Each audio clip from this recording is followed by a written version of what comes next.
Then the channels of the sea were seen. The foundations of the world were laid bare at the rebuke of the Lord, at the blast of the breath of his nostrils. Wow. First of all, don't miss what an incredible piece of literature this is. The imagery, the passion. It's beautiful and amazing, and it's also 100% true. This is scripture. But the question for us today is this: in what sense is this true? I think we can all agree it's not in a literal sense. God didn't physically ride on a cherub and send arrows and literally lay bare the foundations of the earth. For David, who was in grave danger and feared for his life, it may have felt that way.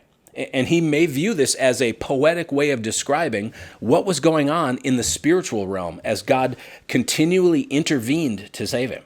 And we can certainly recognize that David took a great deal of poetic license to describe those events.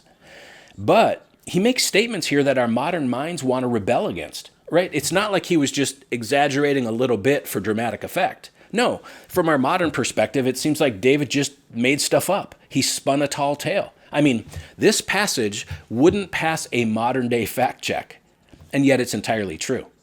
And this is where, as mature readers of the Bible, we need to recognize that David is coming at his description of what God did from a totally different worldview and cultural perspective and style of communication.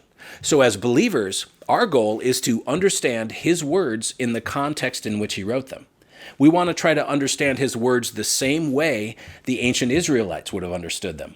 So what is he communicating here? Well, as I read it in its most basic form, David is maximizing the greatness and power of God and his role in saving David from Saul.